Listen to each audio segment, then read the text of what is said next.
నమస్తే welcome to our channel నేను పద్మిని సనాతన ధర్మం కోసం అహర్నిశలు శ్రమించేటటువంటి ఫైటర్ రాధా మనోహర్ దాస్ గారితో మనం ఉన్నాం మాట్లాడదాం ప్రభుజీ నమస్తే హరే కృష్ణమ్మ చాలా రోజుల తర్వాత ఎలా ఉన్నారు ప్రభుజీ అలాగే ఉన్నా ఎప్పటికీ అలాగే ఉంటారు యు ఆర్ ఆల్వేస్ ఫైటర్ రాముడి సన్నిధానంలో ఈ రోజు మీతో ఇలా మాట్లాడటం చాలా చాలా సంతోషంగా ఉంది కానీ తీసుకొచ్చినటువంటి టాపిక్స్ మాత్రం డెఫినెట్ గా ఇబ్బంది పెట్టేటటువంటి టాపిక్స్ ఫ్యాన్స్ ని ఇబ్బంది పెడతాయి బట్ మాట్లాడాల్సింది అసలు సిసలు హీరోల గురించి ఇప్పుడున్నటువంటి వైనం గురించి మనం ఒక్కసారి చూస్తే విలన్లని హీరోలుగా చేసేటటువంటి పరిస్థితి ఖచ్చితంగా ఉంది అది రావణాసురుడు అనుకోండి ఇప్పుడు లేటెస్ట్ గా కర్ణుడు ఏ విషయంలో హీరో అవుతాడు అనేది ఒక్కసారి మనం ఆలోచించుకుంటే ఆయనకి సింపతి వర్కౌట్ అయినంతగా ఇంకా ఎవ్వరికి వర్కౌట్ కాదేమో అని అనిపిస్తుంది ఒక యాంగిల్లో ఇంకా ఆయన వీరుడు యోధుడు అర్జునుడి కంటే గొప్పవాడు ఇట్లా రకరకాల మాటలు కాదు ఇట్లా మహాభారతంలో ఇలా ఉంది మేము విన్నాము లేదా చదువుకున్నామంటే నీకేం తెలుసు అని ప్రశ్నించేటటువంటి సో కాల్డ్ ఫ్యాన్స్ అనాలా హిందూస్ అనాలా అర్థం కానటువంటి పరిస్థితి సో చెప్పండి సార్ మీకు టాపిక్ ఏంటో తెలుసు కల్కి ఆదిపురుషు గురించి ఆల్రెడీ మాట్లాడుకోవడం జరిగింది కల్కి గురించి చెప్పండి సార్ హరే కృష్ణ నిన్న సెకండ్ షోకి వెళ్ళాం ఏదో హాల్లో సినిమా చూడకముందే నేను రివ్యూ ఇచ్చా అంటే ఆ రివ్యూని బట్టి పాజిటివ్గా ఫీల్ అయ్యి పాజిటివ్గానే నేను రివ్యూ ఇవ్వడం జరిగింది 2 daysలో 2 lakhs మంది చూశారు అది వేరే ఛానల్లో అయితే నిన్న సినిమాకి వెళ్ళాం కేవలం 600 కోట్ల బడ్జెట్ ఎందుకో మనకు తెలియదు కేవలం సినిమా అంతా చీకట్లో నడిచింది బాహుబలిలా ఫీల్ గుడ్ లేదు సబ్జెక్టు ఎక్స్ప్లెనేషన్ వివరంగా లేదు అలా మెరుపులాగా తీసుకురావడమే తప్ప ఆ పిల్లవాడు ఏం పేరు నాగశ్వన్ డైరెక్టర్ ఓకే అర్జునుడి పాత్ర విజయ్ దేవరకొండ అలా ఒక మెరుపులా వచ్చాడు మళ్ళీ ఇతను కరుణుడని మనం ఫీల్ అవ్వాలి ఆ విధంగా ఏదో అంటే దాన్ని ఏమంటారు చెప్పి చెప్పక చూపించి ఏదో అలా ఏమిటో అసలు అలా వాళ్ళ మరి ఆ నాగశ్విని ఏమనుకున్నాడో ఇప్పుడు అందరూ మహాభారతం చదివి సినిమాకి వెళ్తారా ఏంటి కాదు కదా కొత్త వాళ్ళకి ఏమర్థం అవుతుంది నేను హాల్లోంచి బయటకు వస్తూ చెప్పాను ఆ మాట మళ్ళీ చెప్తున్నా ప్రభాస్ ఉన్నాడు ఆ మాన్యా మీద అది ఆ జోష్తో నడిచింది తప్ప సినిమా 3 గంటలు కూర్చుని చూడడం అంటే సేమ్ ఒకే చీకటి ఏవో ఆ వెహికల్స్ అది అంటే అసలు అంటే నేను ఫీల్ అయ్యేది ఏంటంటే సబ్జెక్టుని టచ్ చేసినందుకు నాగశ్విను ఖచ్చితంగా అప్రిషియేటబుల్ మెచ్చుకోవాలి ఎందుకంటే పురాణాన్ని టచ్ చేయడం ప్రపంచానికి మహాభారతం లాంటి ఇతిహాసం గురించి తెలుసుకోవాలనే జిజ్ఞాస కలిగించడం ఆ విషయంలో హ్యాట్స్ ఆఫ్ టు నాగశ్విన్ ఎందుకంటే అందరూ తెలుసుకునే ప్రయత్నం చేస్తున్నారు మరి కాళిదాస్ కవిత్వం కొంత సినిమా వల్ల పైత్యం అంత ఈ పైత్యం ఇప్పటి నుంచి కాదు ఈ సినిమా ఇండస్ట్రీ మొదలైనప్పటి నుంచి అని చెప్పక్కర్లేదు కానీ ఒక 50-60 ఏళ్ళ నుంచి ఉందని చెప్పచ్చు తెలుగు సినిమా వయసు దాదాపు 90 ఏళ్ళేమో నాగయ్య గారు త్యాగయ్య సినిమా తీశారు ఇప్పటికీ evergreen Lavakusa evergreen ప్రక్షిప్తాలు ఏం లేవు ఉన్నది ఉన్నట్టు వాళ్ళకు కూడా భయం ఉండేది నటించే వాళ్ళకి కానీ దర్శకులకు కానీ నిర్మాతలకు కానీ ఇప్పుడు భయం భక్తి ఆ రెండు లేవు కాబట్టి ఎలా తీసినా చూస్తారు కాబట్టి ఎవడు క్వశ్చన్ చేయడు కాబట్టి క్వశ్చన్ చేస్తే తిడుతున్నారు కాబట్టి ఫ్యాన్స్ సో కాల్డ్ ఫ్యాన్స్ కాదు మాట్లాడడం జరిగింది తెలుసు తిట్టినంత మాత్రాన అబద్ధం నిజం అవదుగా డెఫినెట్లీ ఎవడు చెప్పాడు మీకు కర్ణుడు ప్రభాస్ అని ఎవడు చెప్పాడు అని అంటారు ఇప్పుడు ఆ బాణం పట్టుకున్నది అదొక దండం ఉంది కదా ఆ దండం ఎవరిదని చెప్పారు అశ్వత్థామది అశ్వత్థామ దగ్గర ఉంది, కానీ అది ఎవరిది? కర్ణుడిది అని చెప్పారు. అతను చెయ్యి పెట్టగానే ఆ ఆకుపడి అతను టచ్ చేసి ఆ బలం వచ్చి ఇది. ఇప్పుడు నేనేమంటాను, why don't you give clarity? Definitely clarity అవసరం కదా. చక్కగా పురాణం గురించి లేకపోతే ఇతిహాసం గురించి తీసినప్పుడు క్లారిటీ అవసరం. అలాగే మన దగ్గర సబ్జెక్ట్ ఉంది, మన పురాణాలతో మన ఇతిహాసాలతో 1,00,000 సినిమాలు తీయచ్చు. మొన్న ఎవరో ఇంటర్వ్యూలో అడిగారు వేరే చోట, మీకు సినిమా అంటే ఎందుకు ఇంట్రెస్ట్ అన్నారు. సినిమా గొప్ప మాధ్యమం, మంచి మీడియం. కాబట్టి ఎవరైనా నిర్మాత వస్తే బోల్డ్ అని తీస్తాను నేను చెప్పా. ఎందుకంటే ఇప్పుడు సినిమా గురించి మాట్లాడితే ఈ టాపిక్ కూడా వస్తుంది. ఒకసారి సినిమా తీసి చూపించు, ఆ తర్వాత మాట్లాడు. దీన్ని ఎట్లా అర్థం చేసుకోవచ్చు? ఇది నేను వాళ్ళ వైపు మాట్లాడతాను. ఇప్పుడు నేను ఇప్పుడు కాసేపు నాగాశ్విని వైపు మాట్లాడతాను. ఎందుకంటే నాగాశ్విని దగ్గర సత్తా ఉందని నిర్మాతలు నమ్మారు. సో నాగాశ్విని ఏం తీసినా చూస్తారు అనేటువంటి జనం కూడా ఉన్నారు. కాబట్టి నాట్ ఓన్లీ నాగాశ్విని, పబ్లిక్ ఆ సొమ్ము ఆ దమ్ము ఉండబట్టి అతను ఏం తీయాలనుకున్నాడో తీసాడు. ఇప్పుడు ఎవరైతే కామెంట్ చేస్తున్నాం, నేను కాసేపు వాళ్ళ నాగాశ్విని తరపునే మాట్లాడతా. ఎవరైతే కామెంట్ చేస్తున్నారో కేవలం కామెంట్ చేస్తే పని అవ్వదు. If you don't like A rule, follow the rule and come to the up and change the rule. అలా నువ్వు ఏదైతే ఇది సరైంది కాదని ఫీల్ అవుతున్నావో అది సరైంది అని చూపించే స్థాయికి నువ్వు రా. లేదు వాళ్ళు నీ మాట వినారా చెయ్యి, రెండున్నాయి. ఇది ఉదాహరణ కూడా చెప్తాను. కెమెరామ్యాన్ గంగతో రాంబాబు, ఆ సినిమా గుర్తుందిగా. ఆ సినిమాలో ఒక 30 సీన్లేమో 32 తెలంగాణకి కొంచెం వ్యతిరేకంగా తీశాడని పూరి జగన్నాథ్. అంతకుముందు 2012లో బిజినెస్ మ్యాన్ తీశాడు. ఈ బిజినెస్ మ్యాన్ తీసినప్పుడు అశ్వమేధ యాగం గురించి దాని మీద కొన్ని డైలాగ్స్ చెప్పిస్తాడు మహేష్ బాబుతో. నేను చేసేది అప్పుడు వాళ్ళు చేసిందే అన్నట్టుగా. ఇప్పుడు టాపిక్ ఏదో అది కంటిన్యూ చేయొచ్చు, ఇది పోల్చి చెప్పడం ప్రతిదానికి. నేను ఒకరింటికి వెళ్ళాను, ఆ సినిమా రిలీజ్ అయిన కొత్తలో. టీవీ ఆన్లో ఉంది. హిందువుల మనోభావాలు దెబ్బతిన్నాయని బజరంగ్ దళ్ వాళ్ళు ఆరోపిస్తున్నారు అని యాంకర్ అడిగాడు. ఎవరిని? ఈ పూరి జగన్నాథ్. పూరి జగన్నాథ్ ఏమన్నాడంటే, అసలు ఈ మనోభావాలు ఎవరు కనిపెట్టాడో అది పీకి పిసికేయాలి అన్నాడు. రామ్ గోపాల్ వర్మ స్కూల్, ఆ స్కూల్ని బట్టే సోలు. సో అలా అన్నాడు. నేను చూశాను. ఇది జరిగిన 6 నెలలకో 1 ఇయర్కో మరి గంగతో రాంబాబు వచ్చింది. అప్పుడు మనోభావాలు ఒకటి దెబ్బతినలే. అప్పుడు పూరి జగన్నాథ్ కారు దెబ్బతింది. అప్పుడు సినిమా హాళ్ళు అద్దాలు దెబ్బతిన్నాయి. పూరి జగన్నాథ్ ఇంటి అద్దాలు దెబ్బతిన్నాయి. అప్పుడు నేను స్టేట్మెంట్ ఇచ్చాను. ఎక్కడ? నిర్మల్లో. ఎక్కడైతే అక్బరుద్దీన్ ఓవైసీ మాట్లాడాడో అదే ప్లేస్లో నేను మాట్లాడుతూ, దెబ్బ తినాల్సినవి తింటే ఏది సరవ్వాల్సిందో ఉందో సరవుతుంది అని. మనోభావాలు ఒకటి దెబ్బతింటే మనోభావాలు సరవు, దెబ్బ తినాల్సినవి తింటే మనోభావాలు దెబ్బ తినకుండా ఉంటాయి. సో కాబట్టి అతను వెంటనే ఆ 32 సీన్లు కట్ చేశాడు. కాబట్టి నీకు దమ్ముందా అలా ప్రవర్తించు, నీదేదో నీది, నీ చరిత్ర కాని దాన్ని ఖండించు. లేదు నువ్వే సినిమాది, ఇది నిజం, అది చూపించు. కేవలం కామెంట్ చేసిస్తే ఎగ్జాక్ట్లీ ప్రభుజీ, ఇది ఖండిస్తున్నందుకు తిట్లని తినాల్సిన పరిస్థితి ఉంది. సినిమాని సినిమాలా చూడు. ఇప్పుడు సలార్ సినిమా వచ్చింది, ఎవడు ఖండిస్తాడు, ఎవడు మాట్లాడతాడు దాని గురించి చూస్తాం. It's a commercial film. But ఒక ఇతిహాసం గురించి మాట్లాడినప్పుడు తప్పులున్నాయి అని మాట్లాడితే తిట్లు తినే పరిస్థితి ఉంది జనాల నుంచి. దీన్ని ఎలా అర్థం చేసుకోవచ్చు ప్రభుజీ? జనాలు అనకండి, మూర్ఖులు అనండి. సరే, మూర్ఖులు, డెఫినెట్లీ మూర్ఖులు. ఇప్పుడు నాకు మీ ఫాదర్ గురించి తెలీదు, మీరేం చెప్తే అది నిజం, ఎందుకంటే ఆయన మీ ఫాదర్ కాబట్టి కదా, వ్యక్తిగతం. అలాగే అతను లేదా నేను. ఇప్పుడు రాముడు లేడు అనేటువంటి బ్యాచ్ ఒకటి ఉంది. ఈ దరిద్రులు, ఏ పదాలు తీయకండి, ఈ దరిద్రులు జై రావణ అంటుంటారు. రామాయణం అబద్ధం అనేటువంటి నీచ్ కమీన్. నీకు రావణుడితో ఏం పని? రామాయణమే అబద్ధం కదా వాడి లెక్క ప్రకారం. రావణుడితో ఏం పని?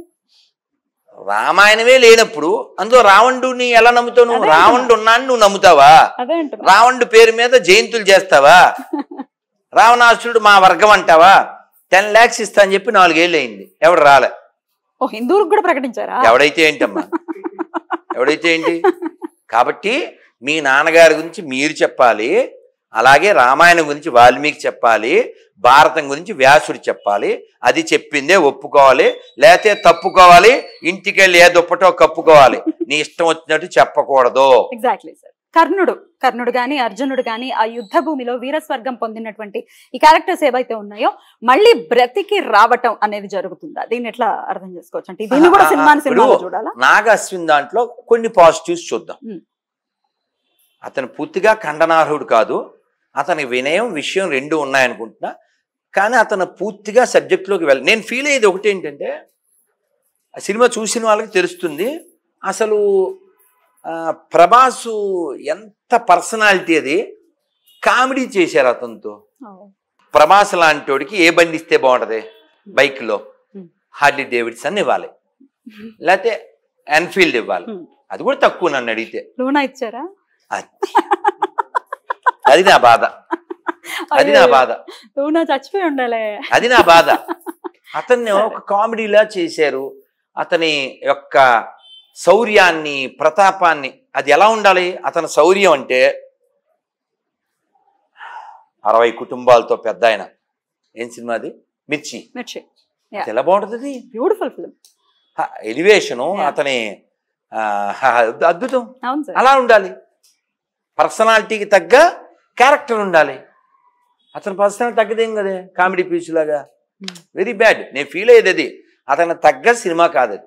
అతన్ని చాలా బాగా ఎలివేట్ చేయొచ్చు, అతన్ని చాలా బాగా ఎక్స్పాండ్ చేయొచ్చు. అతనికి ఉన్నటువంటి ఫిజికల్ క్యారెక్టర్, మెంటల్ క్యారెక్టర్, అతను వినయం ఉన్నవాడు. ఓ సినిమా సౌండ్ ఇంజనీర్, ఇందాక మధ్యాహ్నం కలిశారు, ఆయన చెప్తున్నారు ఎన్టీఆర్ నుంచి ప్రభాస్ దాకా నేను పనిచేశాను, అసలు డౌన్ టు ఎర్త్ ఉండేది ప్రభాస్. అతనికి అసలు కొమ్ములు లేవు, ఏదో ఇంటర్నేషనల్ స్టార్ని అలా ఏమీ లేదు, చాలా హంబుల్ పర్సన్. అలాంటి వాడిని ఎంత బాగా ప్రజెంట్ చేయొచ్చో చెయ్యవలసినంత ప్రజెంట్ చేయలేదు. ఆ విషయంలో నాగశ్విన్ దోషం తప్ప. నాగశ్విన్ ఇంకొకటి ఏమిటంటే, ఏ చాగంటి గారు లాంటి వారితో, ఏ గరికపాటి వారి లాంటి వారితో, సామవేదం లాంటి వారితో కూర్చుని డిస్కస్ చేసి నువ్వు సినిమాటిక్గా తీయొచ్చు, కానీ ఆ ప్రజెంటేషన్ ఇంకా బాగుంటే ఎన్నో హృదయాలకి తాకాలి. కేవలం ఇప్పుడు నేను రాత్రి వెళ్ళాను, ప్రభాసు ఏదన్నా కొట్టినప్పుడు అప్పుడు అరుపులు మెరుపులు తప్ప ఫీల్ లేదు, కూల్ లేదు, టోటల్గా సినిమాలో సోల్ లేదు. ఇప్పుడు 600 కోట్లు అన్నారు, మ్యాక్సిమం ఏఏ కదా, రెండోది గ్రీన్. ఇప్పుడు విట్లాచారి గారి లాగా ఆర్ట్ బోర్డులు వేసి అట్టలు పెట్టి అంత కష్టపడాల్సిన పని లేదు కదా. సో టోటల్గా నేను చెప్పేది ఏంటంటే, పురాణాలని అలా స్పృశించాడు అతను. అలాగని సోది పురుషులాగా భయంకరమైన వక్రభాష్యం చేయలేదు, చాలా వినయంగానే డీల్ చేశాడు. ఆ ఓం రౌత్ చాలా లో ప్రొఫైల్లో ఆ సీతాదేవి అక్కడ కూర్చుని రావణాసుడితో తలెత్తి మాట్లాడ్డాలు, అది పక్కా రామాయణ వ్యతిరేకం. అది ఇందులో అంత ఎలాబొరేట్గా ఏమీ మహాభారతాన్ని చూపించలేదు, కానీ అశ్వత్థామని మంచోడు చేశాడు. అదొక్కటి మాట్లాడాలి సార్. అశ్వత్థామ ఎలా అసలు మంచివాడు అంటే ఇక్కడ నేను చెప్పేది ఏంటంటే, మనం అతని ఆస్పెక్ట్ లో ఆలోచిద్దాం ఒకసారి. ఇప్పుడు మనం పురాణం గురించి కాదు, అశ్వత్థామ కూడా పశ్చాత్తాపడి మంచోడైతే మంచిదనేటువంటి కాన్సెప్ట్ ని అప్రిషియేట్ చేద్దాం. ఎందుకోసం అంటే, మన ధర్మం ఎప్పుడు ఛాన్స్ ఇస్తూ ఉంటది. రాములు వారి దగ్గరికి వచ్చారు ఎవరో, ఏమండి మీరు ఈ సముద్రం నీళ్ళు నెత్తి మీద పోసేసి ఎక్కడ ధనుష్కోటిలో ఎవరికి? విభీషణుడికి పట్టాభిషేకం చేశారు. లంక అక్కడ ఉంది, ఇక్కడ పట్టాభిషేకం చేశారు. వాడు బతికే ఉన్నాడు. రావణాసుడు బతికున్నప్పుడే విభీషణుని పట్టాభిషేకం చేశారు, తెలుసా మీకు? ప్రమాణ స్వీకారం అయిపోయింది అక్కడ సీఎం ఉండగానే. సో ఎవరో అడిగారు, ఏంటి మీరు ఇక్కడ ప్రమాణ స్వీకారం చేయించారు ఇతనితో, వాడు అక్కడే ఉన్నాడు కదా, ఒకవేళ వాడు వచ్చి మీ కాళ్ళ మీద పడిపోతే, ఎవరు రావణాసురుడు, అప్పుడు మీ పరిస్థితి ఏంటి అవునేంటి కదా? ఎంత పజిలది, ఎంత క్వశ్చన్. అసలు అంత మార్పు ఎక్స్పెక్ట్ చేయం కానీ అసలు ఒకవేళ వస్తే ఈ క్వశ్చన్ రాములు వారిని అడిగారు. రాములు వారు ఏమాత్రం తడబడకుండా, ఏం పర్వాలేదు వాడికి అయోధ్య ఇచ్చేస్తా, అది రాముడు. గట్టిగా చెప్పండి, జై శ్రీరామ్, జై శ్రీరామ్, జై శ్రీరామ్, జై శ్రీరామ్, జై శ్రీరామ్, జై శ్రీరామ్. అందుకు రాముడు, అది రాముడు, అలా దేవుడు అయ్యాడు. అద్భుతం సార్, అది రాముడు, అద్భుతం. ఇక్కడ విషయం ఏంటంటే నాగశ్విను అశ్వత్థామ గురుపుత్రుడు. మనం క్యారెక్టర్ చూడొచ్చు, మా భాగవతంలో చూడొచ్చు, మహాభారతంలో చూడొచ్చు, చిన్నప్పటి నుంచి విన్నాం, భాగవతం చదివాం, చాగంటి గారి మాటలో వినొచ్చు, గరికపాటి వారి మాటలో వినొచ్చు, సామవేదం వారి మాటలో వినొచ్చు. అశ్వత్థామ అనేటువంటి వ్యక్తి శత్రుపక్షాన చేరి, వాళ్ళ నాన్న కూడా ఆ పక్షమే, కానీ ధర్మబుద్ధి కలిగి ఉన్నాడు. కానీ ఇంకా అదో నీచం. ఇతను బాగా లీస్ట్, ఇతను బాగా లీస్ట్. ఎంత లీస్ట్ అంటే ఇతను మడుగులో ఉన్నాడు. నేను వెళ్ళాను కురుక్షేత్రం, ఆ మడుగులు, ఈ దుర్యోధన్ని చంపిన మడుగు, ఆ మడుగు దగ్గరికి వెళ్ళి అతను నీళ్ళల్లో ఉంటే, చెప్పు రారాజా నన్ను ఏం చేయమంటావు నిన్ను సంతోషపెట్టడానికి అంటే, ఆ పాండవుల తలలు తీసుకొచ్చి నాకు అన్నాడు. వీడు స్వామి భక్తి అనే మూడు అశ్వత్థామది. వీడు వెళ్ళాడు, రాత్రి చీకట్లో ఉప పాండవుల 5 తలకాయలు నరికేసాడు, తెచ్చాడు. అప్పుడు దుర్యోధనుడు గడ్డి పెట్టాడు అతనికి, తెలుసా?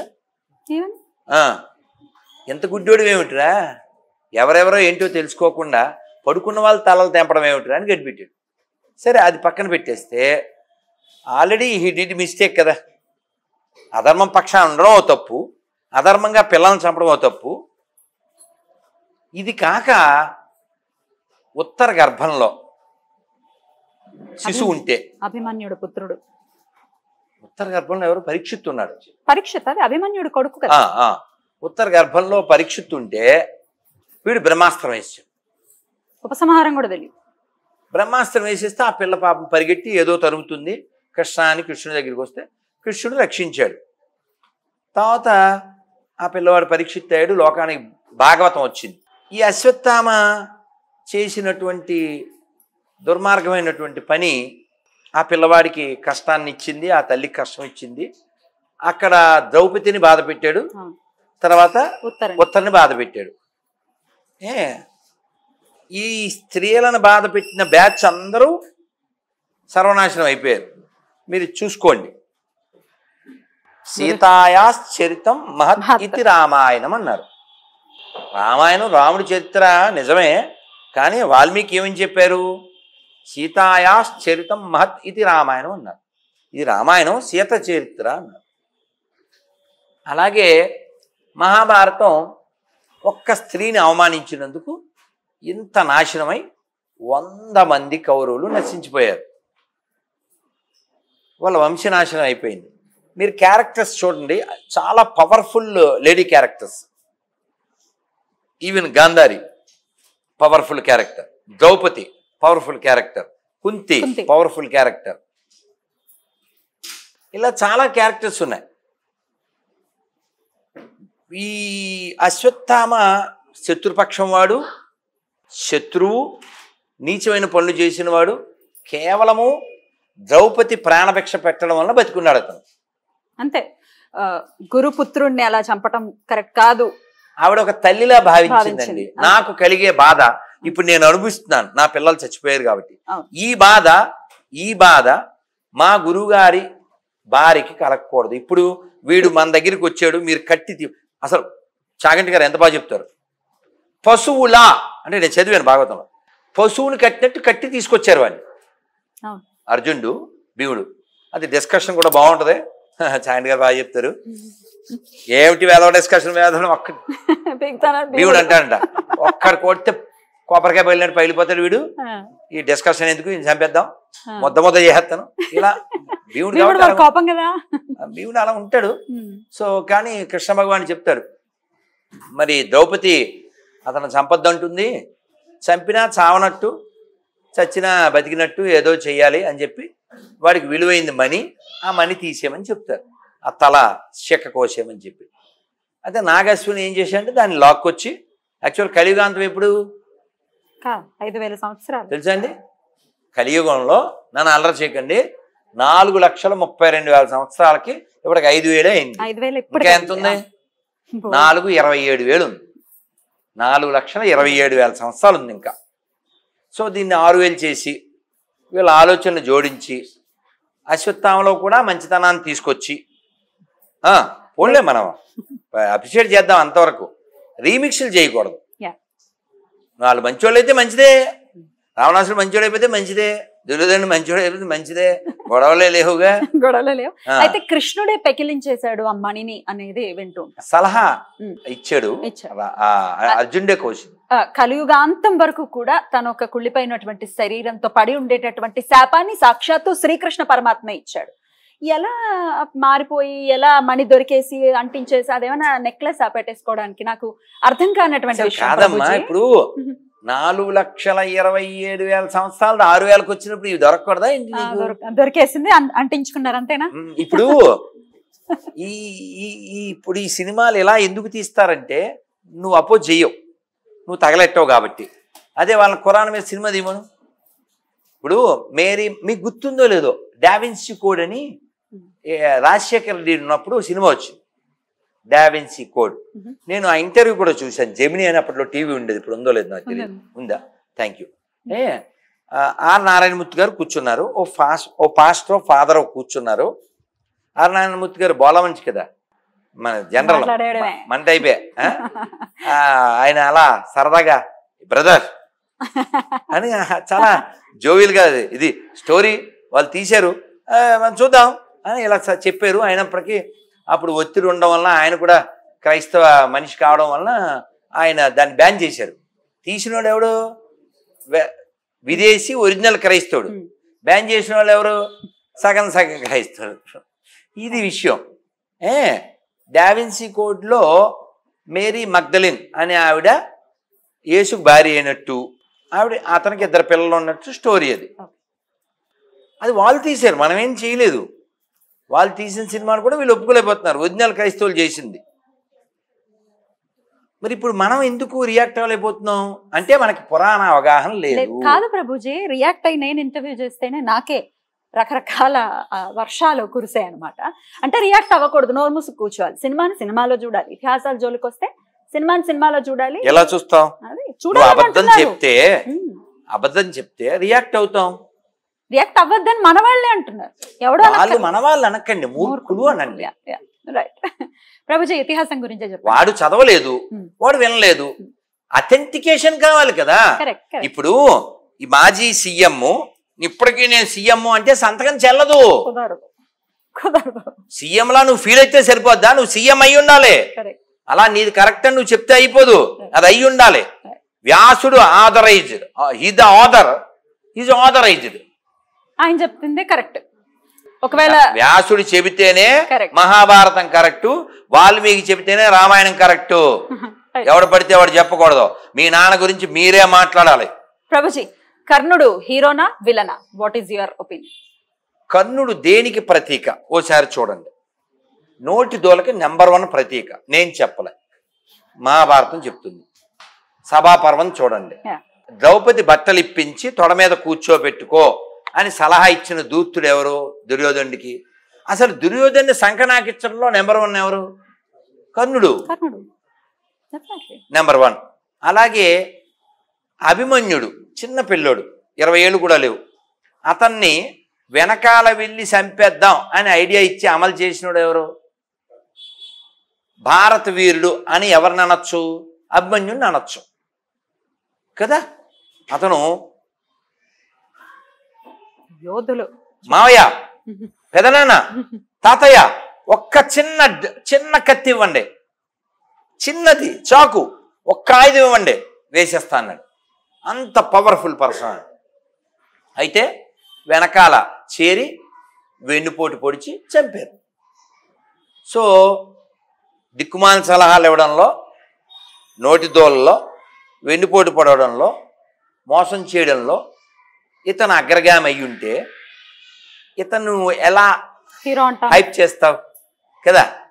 ఓ స్త్రీని అవమానించాలి వేరే వాడి భార్యని అనే ఆలోచన ఇంకోటికి ఇచ్చేవంటే how you called a hero hero definitely కదా?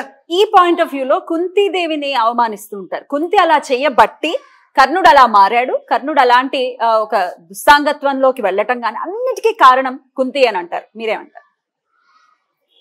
ఇప్పుడు కష్టం వచ్చిన ప్రతివాడు తీవ్రవాది అయిపోతే